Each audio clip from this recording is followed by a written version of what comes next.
Hello everyone, welcome to be athlete. आज हम 3 important skill के बारे में जानेंगे जो आपके स्प्रिंट स्पीड को एनहेंस करेगी। ये वीडियो मैंने पहले ही इंग्लिश वॉइस में कवर करके रखी है। The athlete who wants to see this video in English language, I already give the link in description. आगे वीडियो में बढ़ने से पहले मेरे इस सवाल का जवाब दीजिए, स्प्रिंटिंग में क्या फ्रंट साइड मैकेनिक सही है या बैक साइड? कमेंट करिए। फर्स्ट है न्यूरोलॉजिकल सिस्टम। ह्यूमन बॉडी में हर एक मूवमेंट के लिए न्यूरोलॉजिकल सिस्टम रिस्पॉन्सिबल होता है।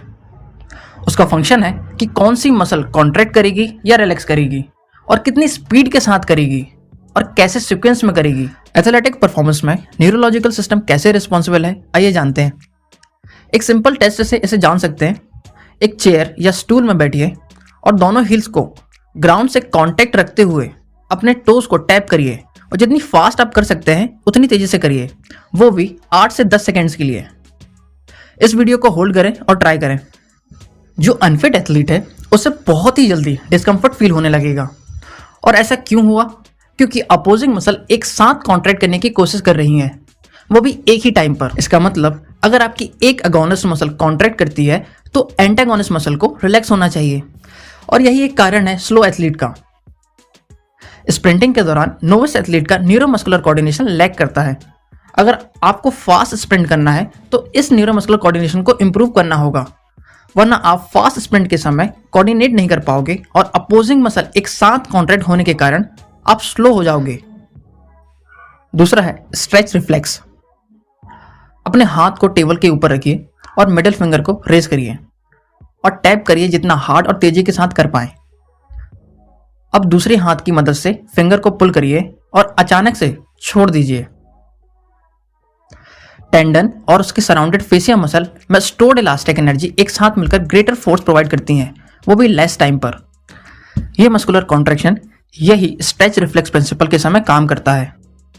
और वर्ल्ड के फास्टेस्ट एथलीट इसी स्किल और टेक्निक का यूज करते हैं। एक एलाइट एथलीट स्प्रिंट के समय अपने एंकल को डॉर्सी फ्लेक्स कर लेता है बिफोर ग्राउंड को स्ट्राइक करने से पहले।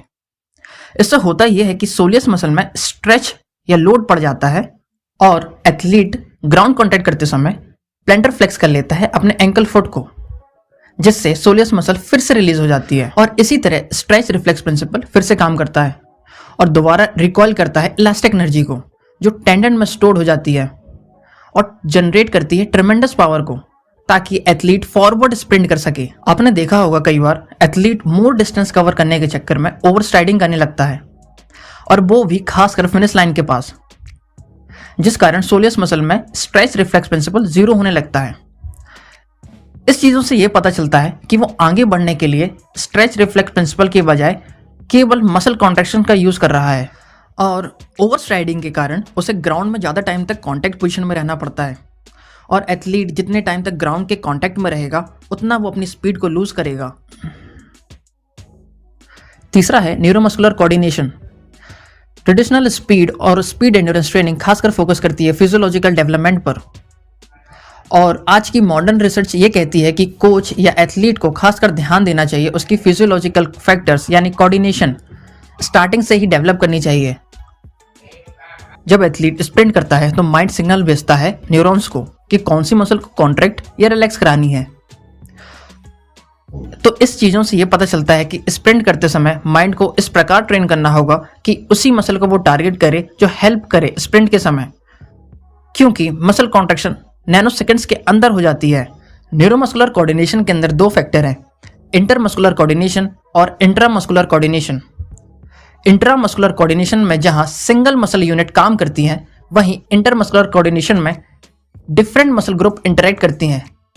और जितना एथलीट के ब्रेन और मसल में बेटर कम्युनिकेशन होगा उतना एथलीट लॉन्गर और फास्टर स्प्रिंट कर सकेगा। ब्रेन और मसल में बेटर कम्युनिकेशन डेवलप करने के लिए आपको बॉडी को चैलेंज करना होगा आपकी ड्रिल्स, एक्सरसाइज और वर्कआउट्स में। स्प्रिंटिंग एक कला है और कला को डेवलप करा जा सकता है। अगर वीडियो अच्छा लगा हो, like share, don't forget to subscribe.